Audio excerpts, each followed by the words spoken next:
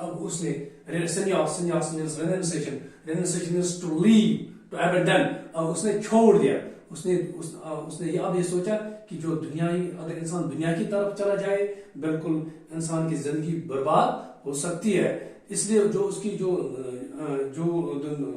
یہ دنیا کی طرف مائل نہیں ہوئی ہے, اس نے دنیاوی زندگی چھوڑ دیا ہے. اب اس نے کیا کیا, اس نے اب یہی سوچا کہ میں اللہ تعالیٰ کی طرف جاؤں, میں اللہ تعالیٰ کی عبادت کروں دن رات تاکہ میں اللہ تعالیٰ کے نزدیک ہو جاؤں. اس نے یہاں پر کیا کیا, اس نے جب ان سے بہت ہی متاثر ہوئی, شیوزم سے بہت ہی متاثر ہوئی اور سوفی سکولز آف تھاٹ ان سے بہت ہی متاثر ہوئی لالدین. پھر اسے کیا ہوا, اس نے سنیاس دیٹ از ریننسیشن, اس نے دنیا کو چھوڑ دیا, اس نے دنیا کی رنگ رلیوں کو چھوڑ دیا. She gave up worldly pursuits and pleasures to know God. اب اس نے دنیا کی جو worldly pleasures سے, جو دنیا کی جو بالکل جو دنیا کا جو یہ نظارہ تھا, اس نے اس کو چھوڑ دیا. اب اس نے خالی اللہ تعالیٰ کی عبادت کرنے لگی تھی وہ, تاکہ میں اللہ تعالیٰ کے نزدیک ہو جاؤں اور اسی کے کہنے پر اپنی زندگی بسر کر سکوں تاکہ میری زندگی اچھی بن جائے. This was the answer of question number 3. Now question number 4. What is a walk? Walk کیا ہوتا ہے؟ میں نے آپ کو پڑھایا تھا واک مینس سیئنگس اور اسپیچ. جو واک جو اس کی شاعری ہے, لادر کی جو شاعری ہے ان کو بولتے ہیں واک, اس کی شاعری کو بولتے ہیں واک. لیکن ایک واک میں کتنے لائنز ہوتی ہیں؟ 4 لائنز ہوتی ہیں. اس لیے کوشچن 4 کا آنسر ہے a walk literally means sayings or speech. Each walk contains 4 lines. a walk literally جو واک کا معنی جو ہوتا ہے وہ ہے saying اور speech, کچھ کہنا.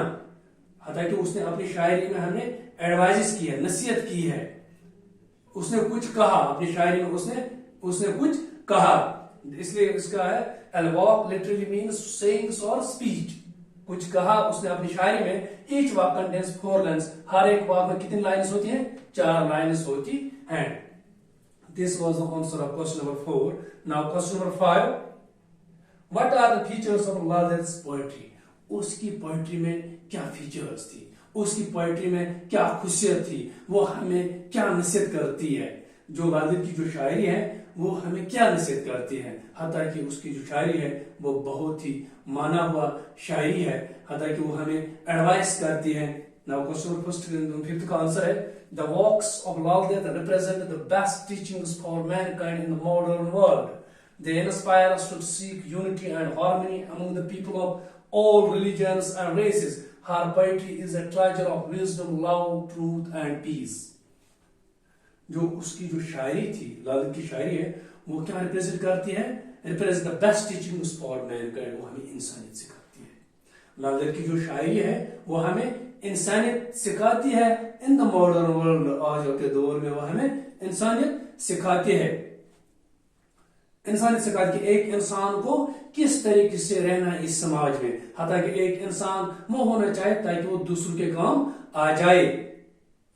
وہ انسان وہی ہوتا ہے جس میں انسانیت ہو, وہی وہ کام کرے گا تاکہ وہ دوسروں کے کام آ جائے. اس لیے the works of Lala represents the best teachings for mankind. کہ وہ ہمیں بیسٹ ٹیچنگز فار مینکائنڈ, انسان سکھاتے ہیں کہ ایک انسان کو انسانی کی طرح رہنا چاہیے اس سماج میں آج کل کے دور میں.